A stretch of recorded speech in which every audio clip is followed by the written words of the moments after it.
Muy buenos días, hermanos queridos, hermanos, visitas, amigos. Es una alegría siempre compartir la palabra y sobre todo porque es tan importante hoy día en que nos reunimos y el Señor ha traído a cada uno de nosotros en esta hora, porque ciertamente nosotros hemos desarrollado una profesión y que es la más importante en nuestra vida, la profesión de fe en nuestra vida. Permiso.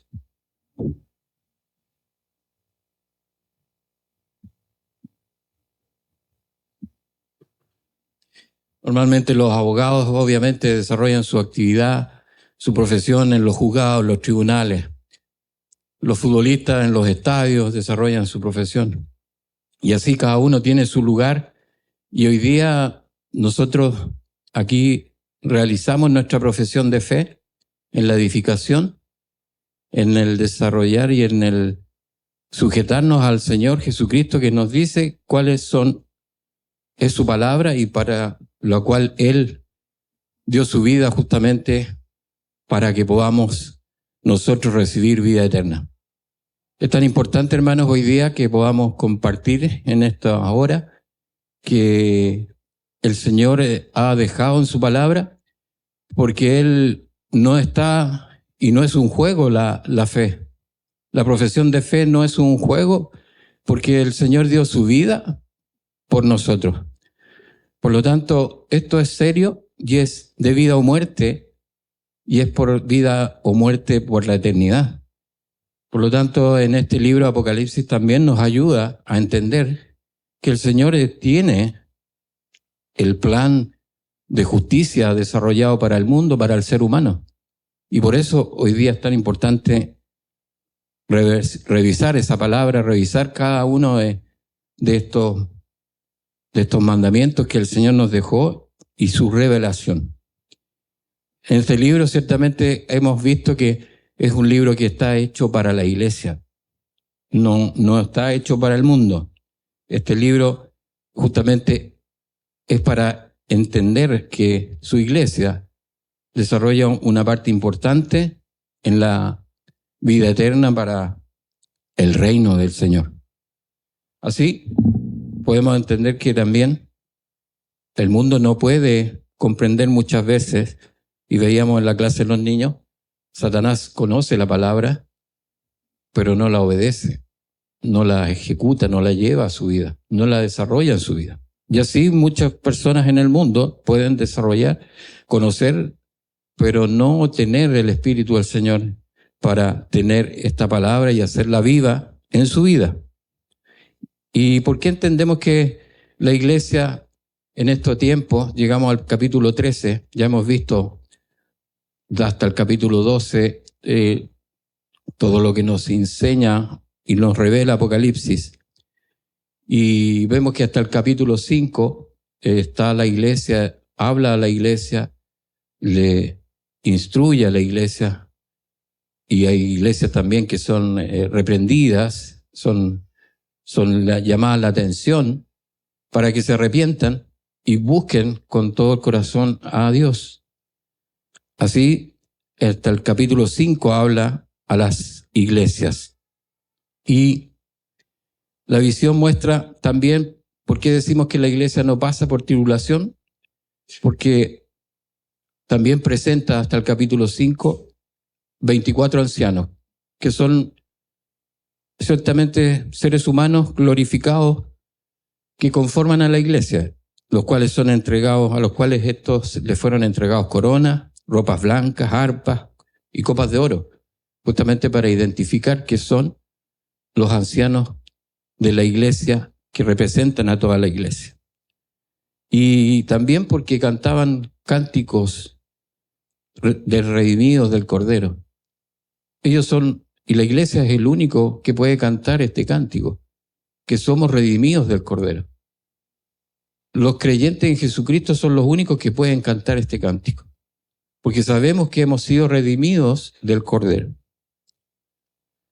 Mateo 19:28 dice, y Jesús les dijo, de cierto os digo que en la regeneración, cuando el Hijo del Hombre se siente en el trono de su gloria, vosotros que me habéis seguido, también os sentaréis sobre 12 tronos para juzgar a las 12 tribus de Israel.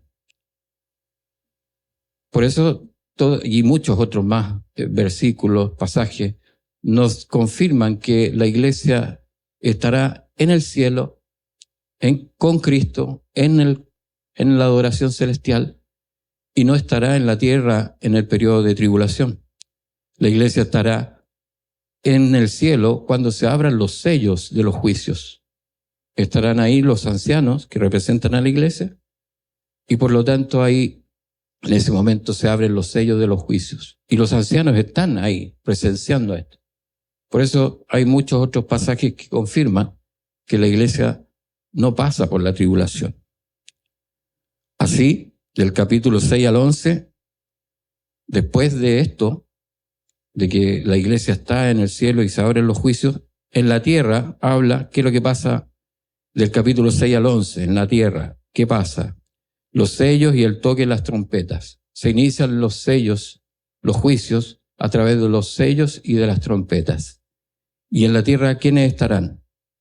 144.000 de las tribus de Israel y los 2 testigos, que pueden ser, como vimos en el capítulo anterior, pueden ser Elías y Moisés, por la descripción que hace la palabra.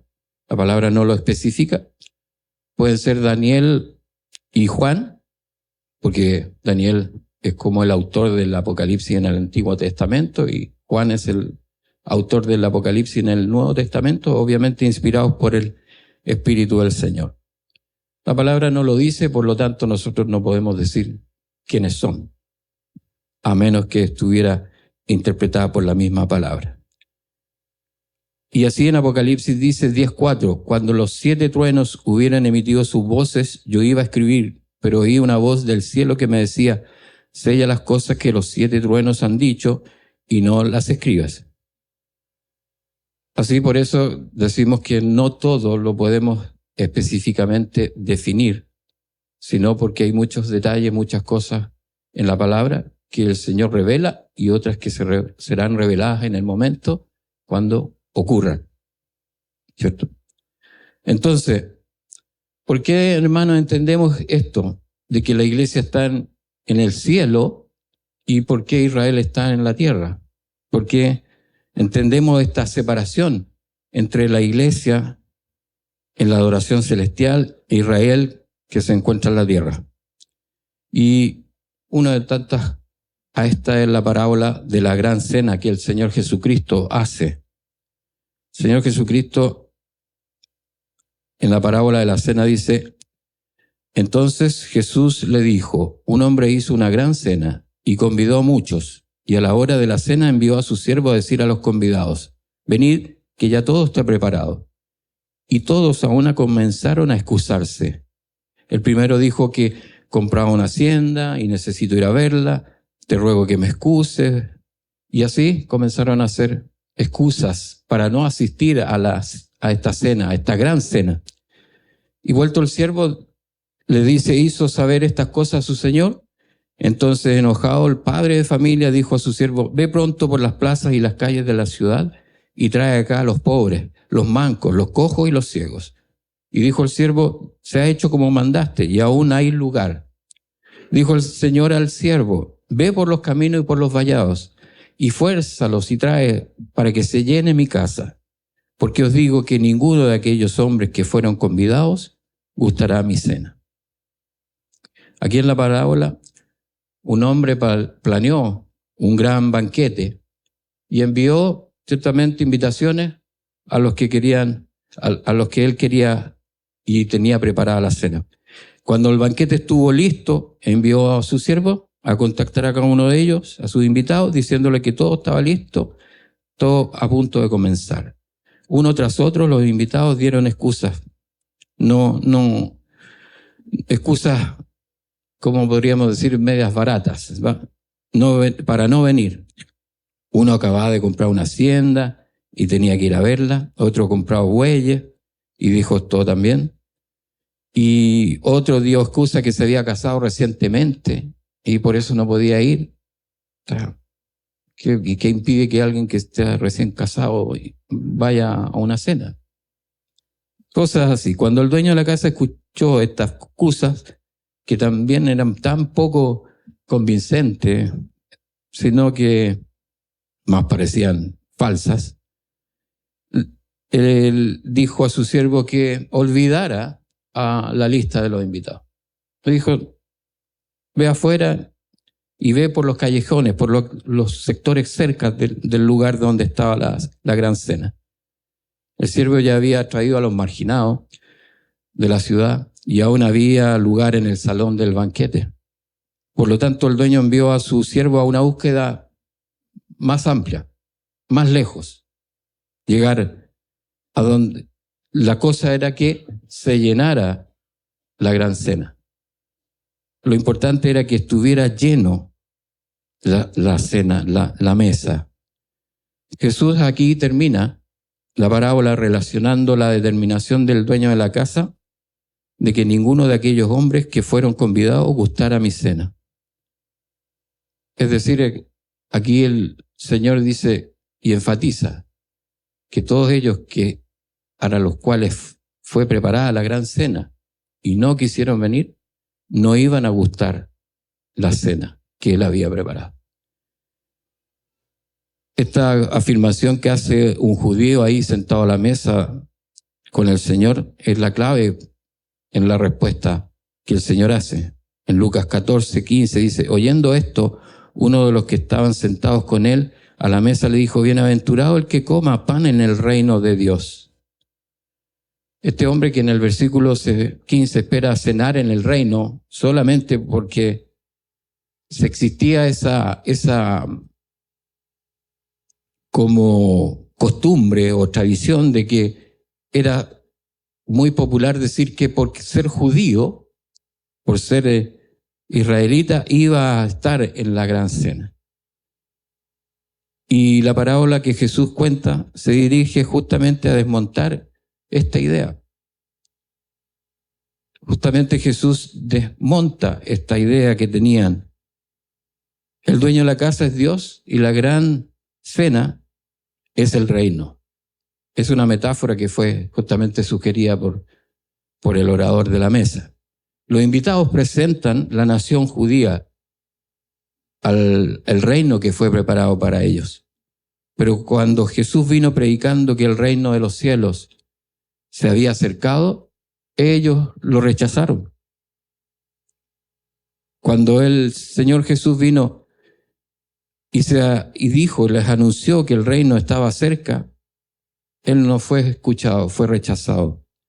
Y por eso también lo dice, a los suyos vino y los suyos no le recibieron. Las excusas para asistir al banquete también demuestran que son excusas que no eran creíbles. Nadie compra un terreno y después va a verlo. O compra huella y después va a verlo. Eso no tiene sentido. Y bueno, y así excusas que la parábola revela la falta de sinceridad, en realidad, por parte de estos invitados. Y la interpretación es que los judíos de la época de Jesús no tenían ninguna excusa válida para despreciar o desechar el mensaje del Señor Jesucristo. Los judíos en esa época, no tenían razones para rechazarlo. Tenían todas las razones para aceptarlo, vistas las Escrituras. Y tenían todas las razones para aceptar a Jesús como su Mesías. El detalle de que la invitación ahí se abre entonces a los lisiados, a los desprotegidos de la sociedad, es importante porque estos eran los tipos de personas que los fariseos siempre consideraban impuras y bajo maldición de Dios. Sin embargo, Jesús enseñó que el reino estaba disponible incluso para aquellos considerados impuros. Estaba incluso el reino disponible para ellos. Su relación con los recaudadores de impuestos y pecadores siempre también provocó la la condena de los fariseos. Jesús se acercó a todos los publicanos y todos los pecadores que eran en ese tiempo, haciendo entender que el reino del Señor estaba abierto para todos. Y mostró la extensión de la gracia de Dios. El hecho de que el dueño de la parábola, el dueño en la parábola dice que manda lejos a buscar al siervo, que trae invitados y que los manda a buscar lejos, es lo que habla en Hechos 1:8. Y esta salvación se extendería a los gentiles y hasta lo último de la tierra. Y también lo dice: alegraos gentiles con su pueblo, en Romanos 15:10. El dueño de casa no se conforma con un salón de banquetes a medio, parcialmente, lleno. No, quiere que esté todas las mesas, todas las sillas estén ocupadas. Y por eso esto demuestra que Dios tiene más disposición para salvar al hombre, a los pecadores, que los pecadores disposición a salvarse. Esto demuestra que el Señor está más preocupado y es mucho más serio en entregar esta salvación que muchas veces los hombres busquen la salvación. Es como que el hombre despreciara la salvación. Y por eso es tan importante que nosotros lo tengamos claro para poder compartirlo, para poder hacerlo entender. Porque ustedes, cada uno de los que estamos acá, debemos extender esta salvación y hacer entender a nuestra familia, a nuestros amigos, compañeros, trabajo, estudio, que es importante obtener esta salvación, que está abierta, que está disponible. Es solo cuestión de nosotros. Dios es el más interesado y el más serio en que esta salvación llegue a cada uno de nosotros y de los familiares y de todos nuestros. Aquellos que ignoran la salvación al banquete, los que ignoraron esta salvación, eligieron también su propio castigo. Eligieron el castigo, se perdieron. El dueño obviamente respeta su elección y la respeta porque dice que no probarían su cena. Así será con el juicio de Dios. Estos juicios que vienen en Apocalipsis es justamente por todos los que no quisieron tener salvación. Los juicios vienen sobre todos aquellos que, extendiendo el Dios de toda la creación, extendiendo su salvación, despreciaron esta tan grande salvación. ¿Y por qué no puede seguir y no puede ser por siempre? Porque el Dios justo, el Dios verdadero, es perfecto y santo, por tanto, Él ha determinado tiempo para la salvación y para que se instaure el nuevo reino, un reino completo, perfecto y santo. El mensaje básico, en realidad, de la parábola de la gran cena podría expresarse así como la tragedia del rechazo judío a Cristo, pero que ha abierto la puerta de salvación a los gentiles. Israel sufre una tragedia al rechazar esta salvación, pero ha abierto una puerta a nosotros los gentiles, los que no éramos y los que no estaba preparada esa cena, para los que no éramos llamados a esa cena. Así es el plan del Señor, perfecto. La inclusión de los gentiles en cumplimiento, en Oseas 2:23 dice: y diré al que no era mi pueblo, tú eres mi pueblo. Y hoy día Dios nos dice que Él es nuestro Dios. Y nosotros decimos: tú eres mi Dios. Dios no queriendo que ninguno perezca, sino que todos procedan al arrepentimiento. Y todo aquel que invocare el nombre del Señor será salvo. Y así, del capítulo 12 en adelante, podemos decir que es un relato espiritual. Del capítulo 12 en adelante podemos decir que Dios empieza a hablar, a relatar un relato ya más espiritual, no de tierra a cielo, sino que es todo lo que envuelve esta relación con Israel. Este trato que debe hacer el Señor con los que rechazaron esta invitación a la gran cena. Y aquí empieza del capítulo 12 a hablar de esta relación. ¿Qué va a pasar con este pueblo que rechazó esta invitación a la gran cena, a esta salvación? Que rechazaron esta gran cena que estaba preparado para ellos. Dice Apocalipsis 12:7, termina en Apocalipsis 12:17. Entonces el dragón se llenó de ira contra la mujer y se fue a hacer guerra contra el resto de la descendencia de ella, los que guardan los mandamientos de Dios y tienen el testimonio de Jesucristo. Aquí se está definiendo más o menos la visión espiritual de la profecía del Señor Jesucristo que está en Lucas 21:24. Porque les dice, y caerán a filo de espada, y serán llevados cautivos a todas las naciones, y Jerusalén será hollada por los gentiles hasta que los tiempos de los gentiles se cumplan.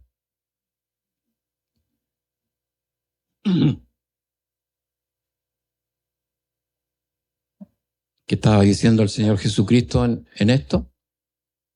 Revela que Israel es destruido y esparcido por el mundo. Durante este tiempo que Israel es destruido, esparcido por el mundo, no está en Jerusalén.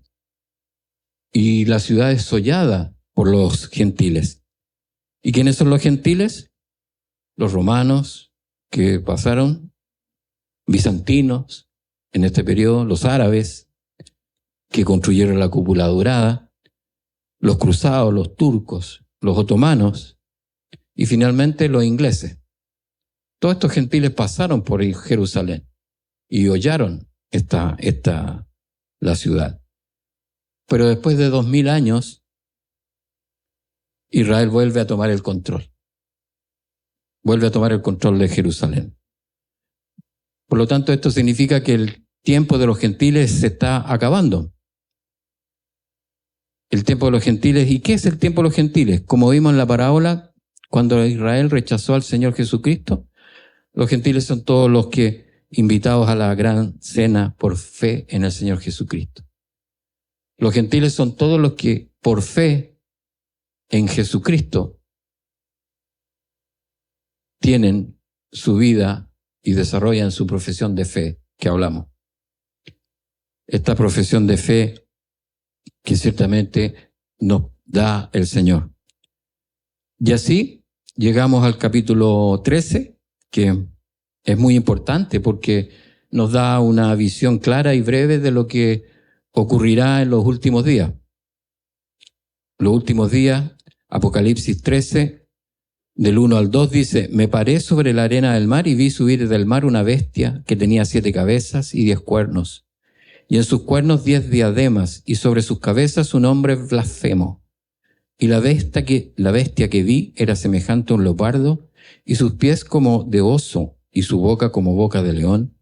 Y el dragón le dio su poder, y su trono, y grande autoridad. Aquí la arena del mar representa a Israel. En muchos pasajes habla de que Israel es como la arena del mar, y el mar representa a las naciones. La bestia es una entidad con fuerza y que es feroz. Es decir, Juan está parado en Israel, que va de las naciones y que ve Juan, parado en Israel, ve que las naciones emerge un gobierno de naciones o imperio con poder, con fuerza destructora. Esta bestia con 7 cabezas representa a todos los imperios de la historia que han tratado de destruir a Israel y eliminarlo de la tierra prometida, donde está Israel hoy día. Así, vemos que desde Egipto, Asiria, Babilonia, la alianza medo-persa, Grecia, Roma, siempre han sido imperios que han luchado por sacar a Israel, eliminar a Israel de la tierra. Siempre hemos visto esta misma historia. Hasta el día de hoy hay fuerzas que quieren sacar a Israel de donde está en este momento. Hoy día los vemos, Israel está defendiéndose, lo acusan de genocida por defenderse, pero es Dios el que tiene ahí su mano. Es el último imperio, el 7 es el último imperio, la 7ª cabeza es el último imperio, una mezcla de imperio romano revivido, podría ser, ahí lo vamos a ver qué es lo que dice posteriormente, y es un imperio, una mezcla de imperio romano revivido y el Medio Oriente. La visión de Nabucodonosor aquí nos respalda esta visión, que es la estatua de los pies de barro cocido, que dice que tienen sus pies 10 dedos, que pueden representar 5 naciones de Europa, del reino del antiguo imperio romano, y 5 del Medio Oriente. Y que blasfeman contra el Dios de Abraham, Isaac y Jacob.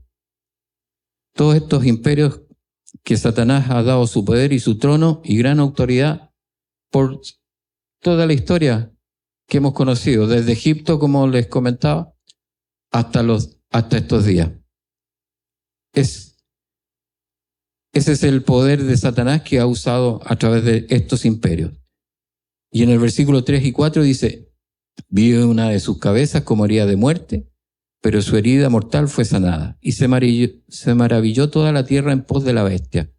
Y adoraron al dragón que había dado autoridad a la bestia. Y adoraron a la bestia diciendo: ¿quién como la bestia y quién podrá luchar contra ella? Aquí se describe un hecho sobrenatural que es como la resurrección de este imperio. Después de una herida mortal. O sea, este imperio, después de estar muerto, como que revive. Como en ningún otro imperio, Satanás en los últimos días tratará de engañar con grandes señales. Lo dice más adelante también en los capítulos siguientes. Y tratará con grandes señales incluso de engañar a los que son escogidos, a los escogidos de Dios. Por eso, los que no tengan el Espíritu Santo y un conocimiento profundo de las profecías que están en esta palabra de Dios, pueden ser fácilmente impresionados por estas señales que harán y pueden quedar muy maravillados y ser engañados, porque son hechos sobrenaturales pensando que son de Dios. Y pensando que son de Dios, terminen adorando al dragón que es Satanás. Que Satanás es donde sale la ideología contra Israel y a la bestia, que es el 7º imperio. Es el que inserta, el que inunda con su ideología contra Israel a este imperio. Esa ideología contra Israel, porque sabe Satanás que es Dios a través de Israel también, que va a cumplir su pacto y va a instalar su reino perfecto.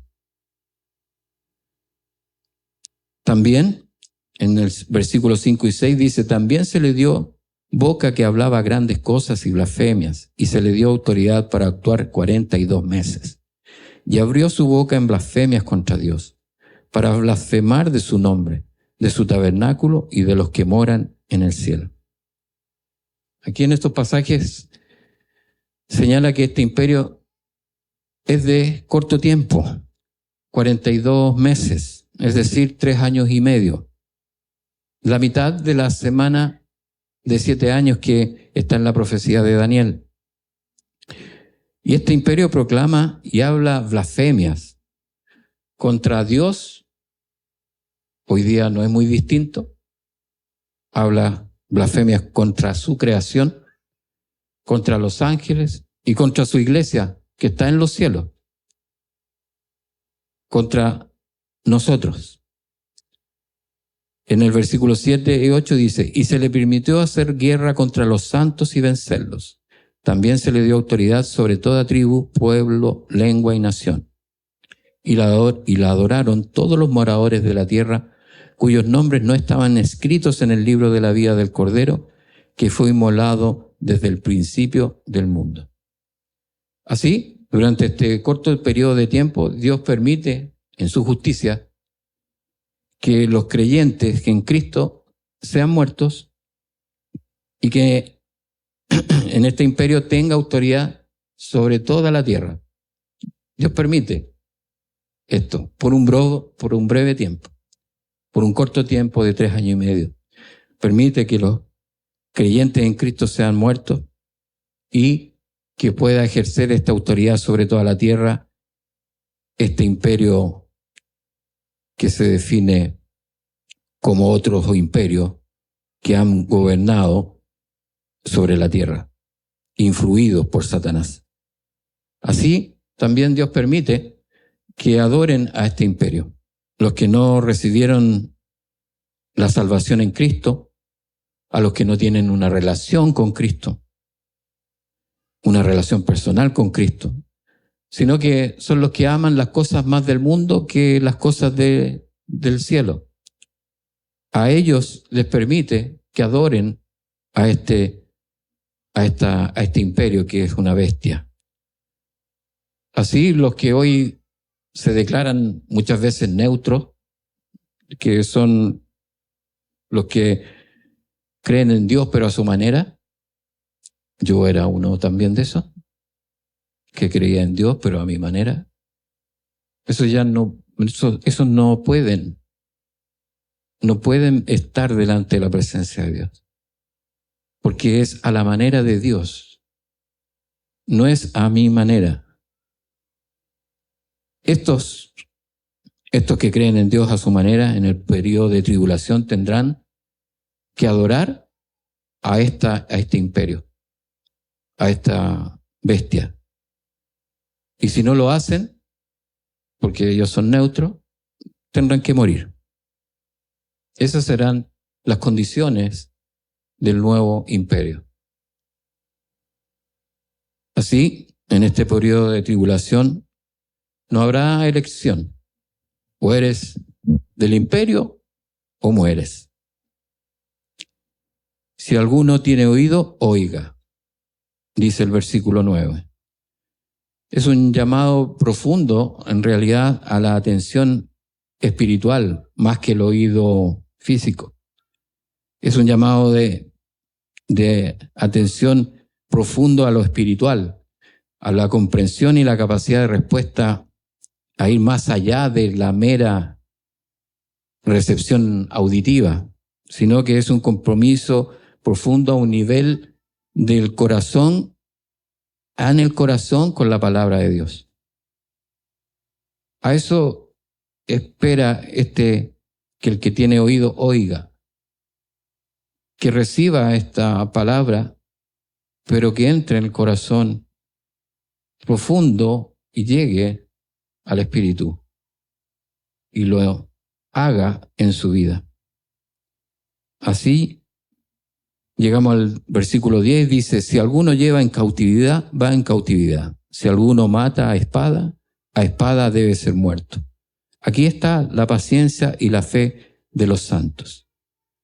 Aquí estamos hablando que es un versículo para los israelitas que no son creyentes en este periodo de tiempo, bajo este imperio. Estos israelitas que no son creyentes. Hoy día hay muchos israelitas ortodoxos que se sabe que son creyentes en Jesucristo, pero no se atreven a declararlo por el medio entre que ellos viven. Es hoy día ya sabemos que hay mucho israelita ortodoxo que ya se ha convertido a Cristo. Y de a poco esto está cumpliéndose en la palabra. Este versículo es para los israelitas no creyentes que serán perseguidos en esta tribulación. Es un llamado para que sus armas de guerra o en aflicción sean la paciencia de la fe en Cristo. Jesús ya en la presencia del Señor deben estar basada su guerra, su fuerza en la fe en el Señor Jesucristo. Hoy día nuestra fe está basada y nuestras armas, como lo decía la clase de los niños, está basada en la espada, que es la palabra. Y en eso está basada nuestras armas. Esa es nuestra fe. Basarnos en que la palabra del Señor Jesucristo es suficiente para nuestras vidas. Esta es la profesión de fe que debemos ejercer y esa es a la que debemos llamar. Es un llamado para que sus armas de guerra o en aflicción sean la paciencia y la fe en Cristo, ya que esto está definido para que la vida eterna esté en la vida de cada uno de nosotros. Esto es lo que definió el Señor para ser provistos de la salvación. La fe en Jesucristo. Esa es el arma que llama hoy día a la iglesia y también en el tiempo de tribulación. Y en el versículo 11 dice, después vi otra bestia que subía de la tierra y tenía 2 cuernos semejantes a los de un cordero, pero hablaba como dragón. Como vimos anteriormente, la bestia que salía del mar representa un imperio de naciones que sale de la inestabilidad del mar. Es un imperio de naciones que sale del mar. El mar da una inestabilidad, no hay estabilidad, hay que navegarlo. Pero ahora vemos otra bestia que sale de la tierra, como diciendo de la tierra firme, lo cual indica que esta otra bestia traerá estabilidad y seguridad a la tierra. Esa será como su fuerza, su poder. Representa como esta bestia está representada aquí como un falso cordero. Parecía cordero, pero habla como dragón. Se refiere a este anticristo. Habla que es esta figura, esta bestia, es como parecida a un cordero. Por lo tanto, es un semejante al Cordero de Dios, pero es un falso. Por lo tanto, es el anticristo. Y dice en el versículo 12, y ejerce toda la autoridad de la primera bestia, en presencia de ella, y hace que la tierra y los moradores de ella adoren a la primera bestia, cuya herida mortal fue sanada. Esto también representa que el séptimo imperio, que es la primera bestia que sale del mar, de un mundo inestable como el día de hoy día es un mundo inestable, vemos que hay crisis en la seguridad, en la paz, en la economía, en las guerras, y le entrega este imperio, le entrega toda la autoridad al anticristo, que es la segunda bestia, que sale de la tierra, que sale como viniendo a solucionar, a poner firmeza al mundo, para alcanzar la estabilidad, la firmeza en la paz, en la economía, en la política y en la religión. Y el anticristo, en este caso la segunda bestia, hace que adoren a este imperio, que fue herido de muerte y en forma sobrenatural volvió a la vida. El mundo estará impactado por este poder sobrenatural que tiene este imperio. El mundo quedará impactado por el poder no sobre económico y de político, sino que también quedará impactado porque tiene un poder sobrenatural. Y por lo cual el mundo se someterá a este imperio, creyendo que nada se puede hacer contra este imperio, que es un imperio místico, que es poderoso, que es único, diferente a las otras bestias, diferente a los otros imperios que habían habido, lo antecedieron. Y así dice en el capítulo 13 y 14, también hace grandes señales, de tal manera que aún hace descender fuego del cielo a la tierra delante de los hombres, y engaña a los moradores de la tierra con las señales que se le ha permitido hacer en presencia de la bestia, mandando a los moradores de la tierra que le hagan imagen a la bestia que tiene la herida de espada y vivió. Aquí vemos que todo esto es que busca adoración. Satanás siempre ha buscado adoración. Le pidió adoración hasta el Señor Jesucristo, le pidió que lo adorara, como lo vimos en la clase anterior. En este pasaje Dios permite que el falso cordero realice señales sobrenaturales también, para los que no creen en el Evangelio del Señor, sean engañados por el anticristo. Y así los manda a adorar a este imperio, a esta bestia. Así este anticristo los manda a adorar a este imperio, que se revivió a sí mismo. Todo lo que hace Satanás en realidad es una burda falsificación. Es una falsificación de lo que Dios hace. De todas las cosas que Dios ha hecho, cómo las hace, Él trata de falsificar, de copiar una burda falsificación. Y en el 15 dice, y se le permitió infundir aliento a la imagen de la bestia, para que la imagen hablase e hiciese matar a todo el que no la adorase. En este corto periodo de tiempo, como veíamos, no existirá la libertad de culto. Solo se podrá ser adorador de la bestia, de este imperio. O de lo contrario, será muerto. 16 dice, y hacía que todos, pequeños y grandes, ricos y pobres, libres y esclavos, se les pusiese una marca en la mano derecha o en la frente.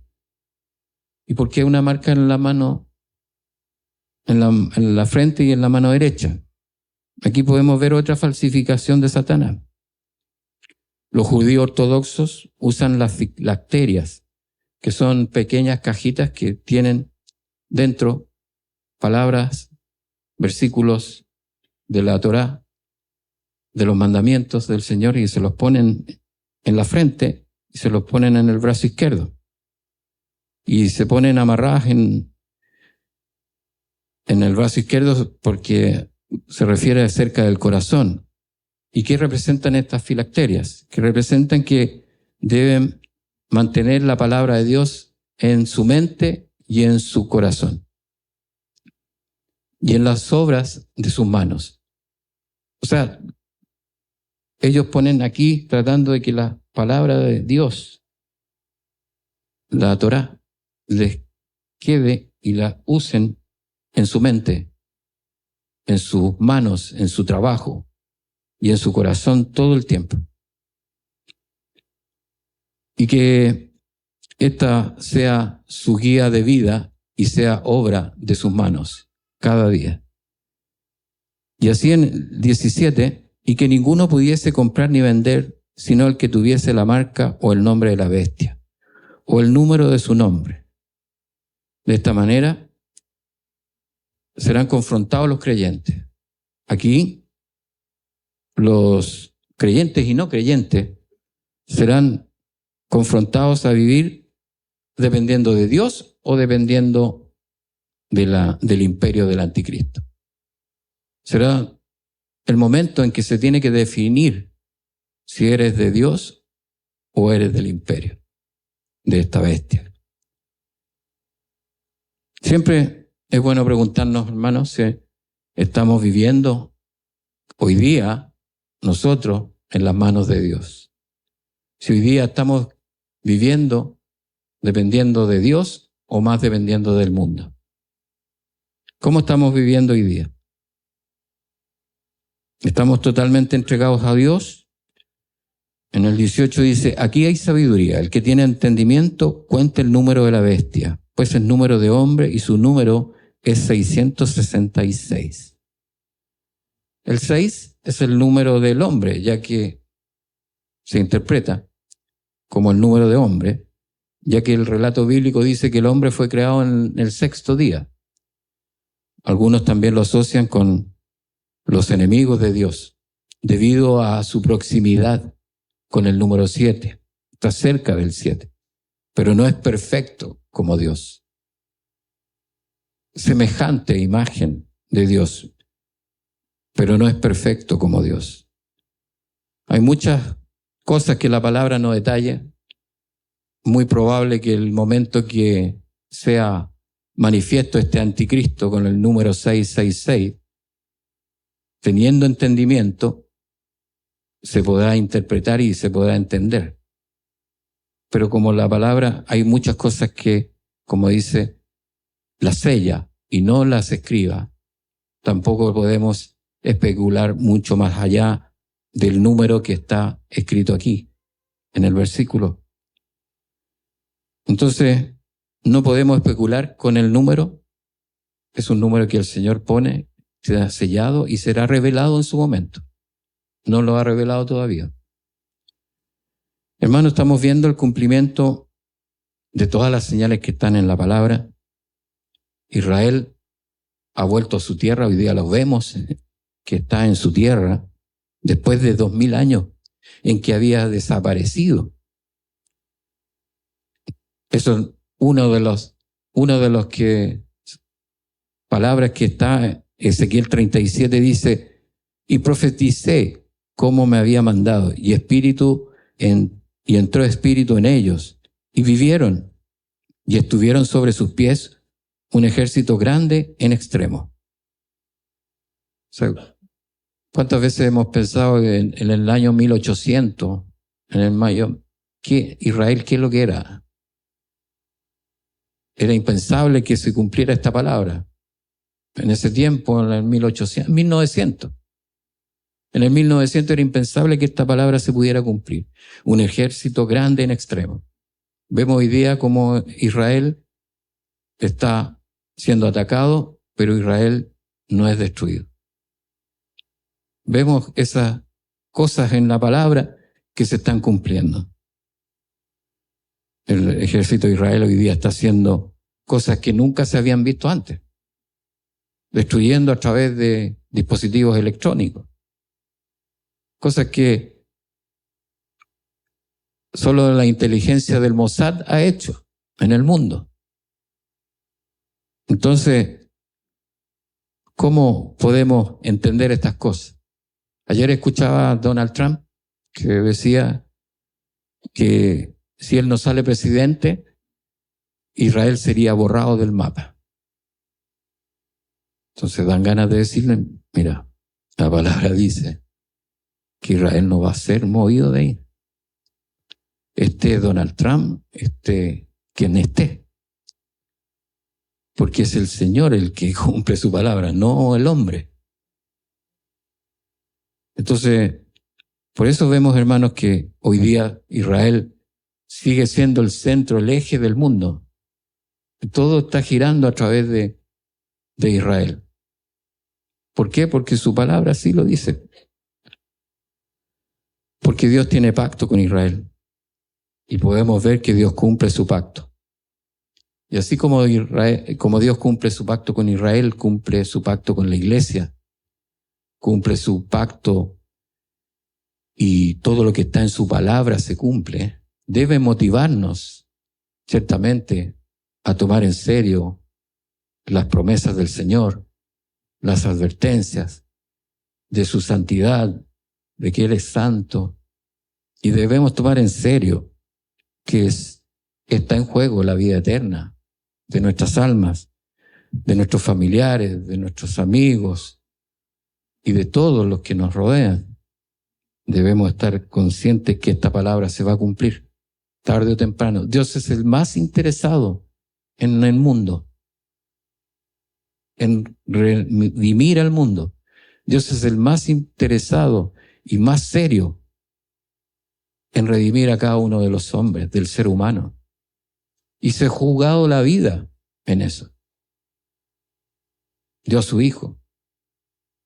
Por tanto, debemos tomar en serio, y debe el mundo tomar en serio al Señor, porque vienen los juicios, juicios de sellos, juicios de trompetas, juicios de ira, copas de ira. Por eso, hermanos, de los avellanos, los hijos de Dios debemos tomar y predicar esta palabra, y los que todavía no tienen a Cristo, vengan a los pies de Cristo, que es la vida eterna para cada uno de nosotros. Debemos mantener esta carrera, seguir esta carrera, como decía hermano Jacob, nos compartía la palabra, debemos mantener esta carrera. Mientras corremos no hay descanso, pero ya descansaremos cuando lleguemos al final de esta meta. Y el Señor Jesucristo será el que nos reciba con los brazos abiertos. Oramos, hermanos. Te alabamos, Padre, porque tú has provisto, Señor, salvación para el ser humano. Te alabamos porque hemos, Señor, entregado en tus manos nuestra vida, y que es la vida más segura, que es la vida eterna en Cristo Jesús. Te rogamos, Señor, que nos ayudes, nos limpies de toda maldad, enfermedad, iniquidad, para que tu Santo Espíritu sea reinando en todos nuestros seres, y nuestros pensamientos sean tus pensamientos, y nuestros caminos sean tus caminos. En el nombre de Cristo Jesús. Amén. Bendiciones, hermano.